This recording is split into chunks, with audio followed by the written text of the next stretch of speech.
Salam sejahtera, anda sedang menonton Malaysia Memilih bersama saya, Naila Huda. Dan untuk jam ini kami akan melihat mengenai pilihan raya umum ke-15, perjalanan menuju ke PRU15 ini dengan melihat pelbagai perspektif, pelbagai sudut, dan terutamanya kita nak memberi fokus kepada satu kaji selidik ataupun tinjauan yang dijalankan Astro Awani ini bagi memahami situasi politik yang lebih dinamik pada masa kini. Antara usaha Astro Awani untuk memahami sentimen rakyat Malaysia yang berkelayakan untuk melaksanakan proses demokrasi pada PRU15 akan datang. Dan setakat jam 11.45 pagi, untuk kami kongsikan sedikit hasil daripada tinjauan yang kami sudah pun jalankan.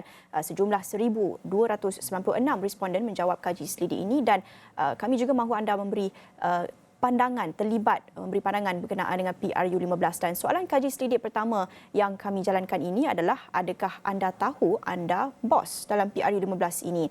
Dan setakat ini sejumlah 1,173 responden telah pun menjawab ya bersamaan dengan 90.6%, dan 61 responden menjawab tidak pasti bersamaan 4.7%, manakala 61 responden menjawab tidak bersamaan dengan 4.7%.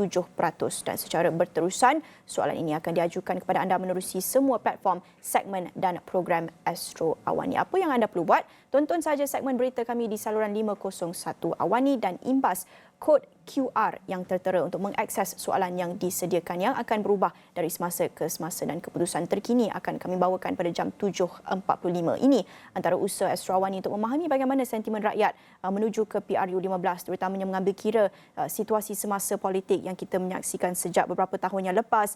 Tentunya tidak boleh dinafikan terdapat fatigue atau political fatigue, kelesuan politik dalam kalangan setengah kelompok rakyat yang melihat kepada keadaan politik semasa. Untuk itu, kita nak membincangkan lebih lanjut mengenai dengan sentimen rakyat menuju ke pilihan raya umum ke-15 ini, dan sudah bersedia di talian ketika ini Adam Adli Abdul Halim, Ketua Angkatan Muda Keadilan. Assalamualaikum, terima kasih Adam sudi bersama saya dalam Malaysia Memilih, melihat kepada sebahagian daripada tinjauan yang telah pun kami gerakkan ini, melihat kepada sentimen rakyat. Pertama sekali, pandangan anda mengenai dengan sentimen dalam kalangan pengundi menuju ke PRU15, mengambil kira apa yang berlaku dalam situasi politik tanah air sejak beberapa tahun yang lepas. Bagaimana Adam sendiri menjangkakan sentimen rakyat sekarang ini?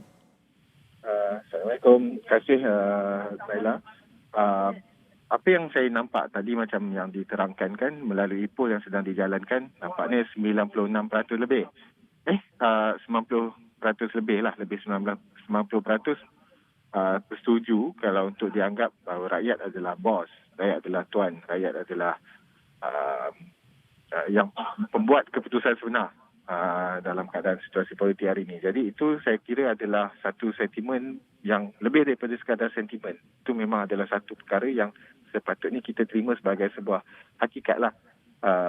Dan saya percaya itu datang daripada hasil kesedaran ramai situasi dan juga pengalaman-pengalaman politik yang kita selama ini dah lalu kan, sejak daripada dulu sampai ke sekarang. Dulu kita bolehlah anggap selalunya rakyat akan bukan diarah, tapi boleh ditunjuk, boleh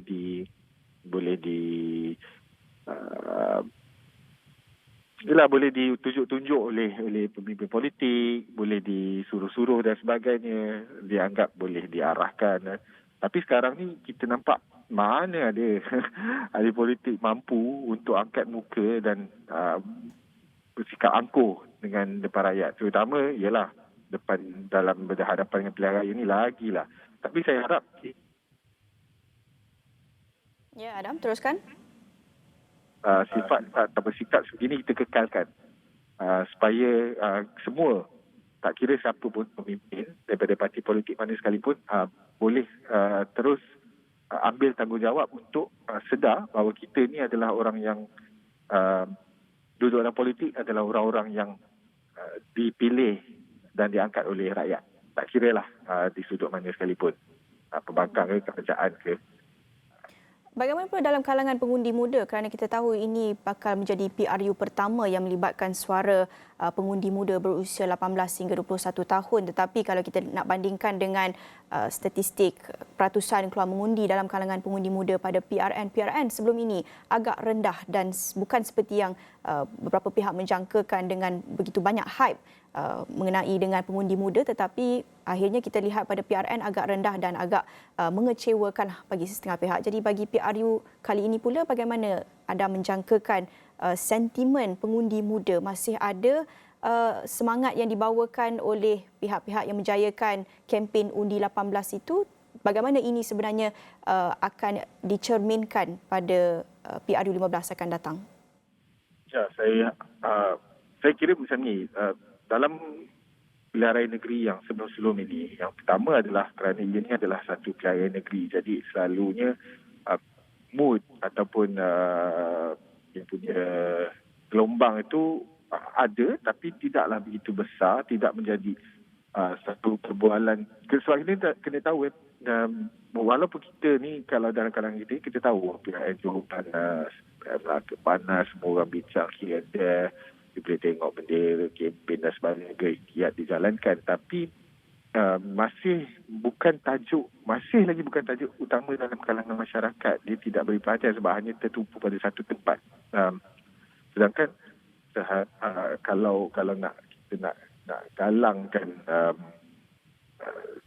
ombak tersebut, nak naikkan sentimen dan juga nak naikkan hype tersebut, dia perlu jadi satu nasional, perlu satu negara terlibat. Dan sekarang kalau PRU ni, kita mau tidak mau kita akan tengoklah lebih ramai lagi yang beri perhatian dan akan menyatakan minat, terutama sekali.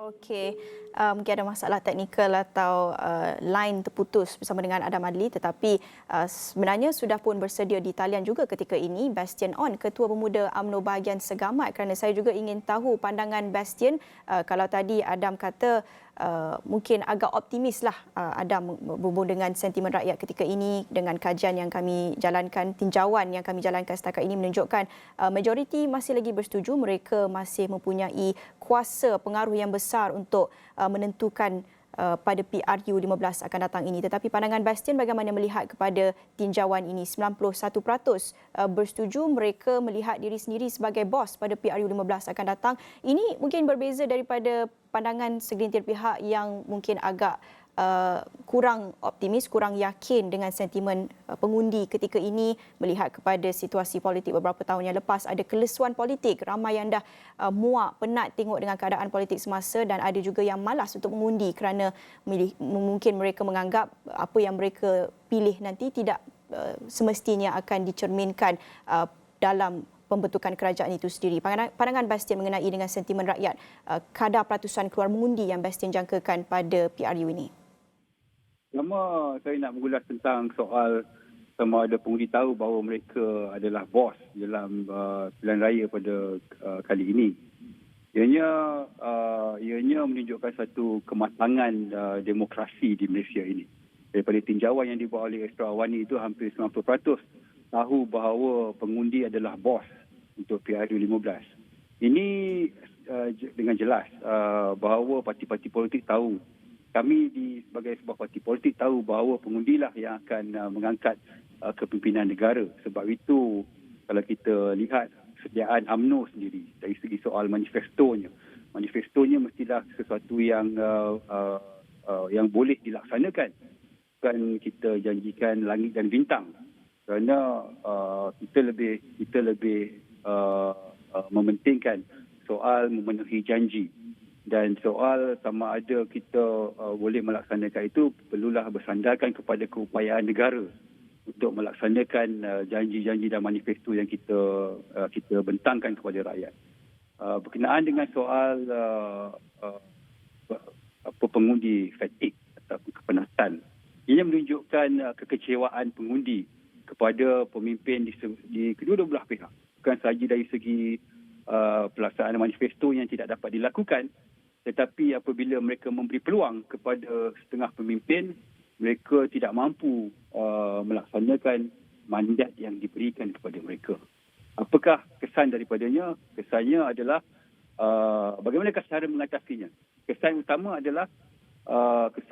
adalah apabila kerajaan yang mereka yang dipilih dan mendapat mandat daripada rakyat itu, kerajaannya roboh. Dan roboh kerana apa? Kerana tiadanya keseragaman dari segi pemikiran. Mereka hanya bersekedudukan hanya untuk mencapai matlamat mereka, iaitu kuasa. Dan ini menyebabkan rakyat di luar sana berasa kecewa dengan apa yang berlaku selepas PRU14 apabila mereka melihat 3 Perdana Menteri bertukar. Dan apabila Perdana Menteri Malaysia juga akhirnya tidak lagi mendapat sokongan daripada kabinet. Ini dibuktikan apabila menteri-menterinya mengutus surat warkah kepada ke bawah duli tuanku. Ini menunjukkan adanya perbezaan pendapat di dalam kabinet yang dibentuk. Dan seterusnya, sudah tentu saya merasakan bahawa kekecewaan yang dihadapi oleh rakyat itu berasas. Dan oleh yang demikian, apakah antara tindakan kerajaan? Antaranya adalah meluluskan rang undang-undang lompat parti. Ini bagi melindungi demokrasi di dalam Malaysia itu, bagi memastikan bahawa rakyat tidak lagi rasa tertipu apabila mereka menyertai PRU15 pada kali ini. Pandangan Bastian, apa yang patut dilakukan parti-parti politik untuk memastikan keyakinan pengundi itu terus dikekalkan? Kerana Bastian tadi ada menyentuh tentang kekecewaan sesetengah pihak, itu tidak dinafikan walaupun tinjauan kita menunjukkan masih lagi tinggi keyakinan orang ramai terhadap sistem demokrasi itu sendiri. Tetapi untuk mengekalkan keyakinan itu, apa yang patut dilakukan parti-parti politik supaya orang ramai tidak terus muak dan mungkin akhirnya mereka akan give up, putus asa dengan sistem demokrasi negara? Kita sudah melihat beberapa tindakan yang dilakukan oleh parti-parti politik. Antaranya surat aku janji. Tetapi dari segi kerangka demokrasi tadi saya telah sentuh, kita telah meluluskan undang-undang anti lompat parti. Selepas ini tiada lagi individu yang mewakili sesebuah parti. Apabila selepas pilihan raya mereka mahu secara individu melompat untuk menyertai pakatan lain ataupun coalition yang lain. Dan ini menyebabkan keyakinan rakyat dan juga mandat yang diberi itu dirobek oleh kerana kerakusan setengah pemimpin untuk melompat parti. Dan tindakan ini merupakan satu tindakan oleh sistem demokrasi, sistem parlimen kita untuk mengukuhkan kedudukan demokrasi di Malaysia ini. Itu antara sebab tindakan untuk mengajak pengundi 18, pengundi utama untuk menyertai demokrasi Malaysia ini bukanlah jalan penyelesaiannya. Kita tahu bahawa ramai ibu bapa merasakan bahawa 18 hingga 21 itu adalah satu critical age. Walaupun rata-rata pemimpin parti politik dari kedua-dua belah pihak meraihkan penyertaan mereka, tetapi kita faham bahawa naluri ibu bapa kebanyakannya mahukan anak mereka melumpuhkan soal pendidikan yang menjadi perkara pokok dalam sesebuah keluarga. Dan mereka merasakan bahawa tidak perlunya anak mereka menyertai lagi politik ini kerana mereka perlu memahami apakah politik Malaysia. Dan kebanyakan mereka 18 tahun hingga 21 yang menyertai adalah mereka yang tidak lagi belajar dan sudah pun menyertai pasaran pekerjaan, dan mereka ini perlukan pembelaan. Sebab itu mereka mahu menyertai demokrasi dan menyertai pilihan raya. Ya. Saya difahamkan Adam sudah pun kembali ke talian. Mungkin tadi terputus talian kerana saya difahamkan tadi Adam berada dalam perjalanan lalu kawasan kampung dan terputus talian tadi. Adam ada di talian? Ya, saya ada. Ya. Saya Secara ringkas saja, kita ada berbaki beberapa minit saja, tetapi membincangkan tentang keyakinan pengundi, keyakinan orang ramai terhadap sistem demokrasi. Tadi Bastian ada menyentuh beberapa perkara dan tentunya salah satu cara mungkin untuk meyakinkan orang ramai terhadap sistem pengundian dan sistem demokrasi ini adalah melalui akta anti lompat parti. Pandangan anda mengenai dengan pentingnya akta-akta seperti ini untuk meyakinkan orang ramai supaya mereka terus mengekalkan kepercayaan kepada sistem demokrasi dan khususnya pada PRU15 nanti. betul. Setuju.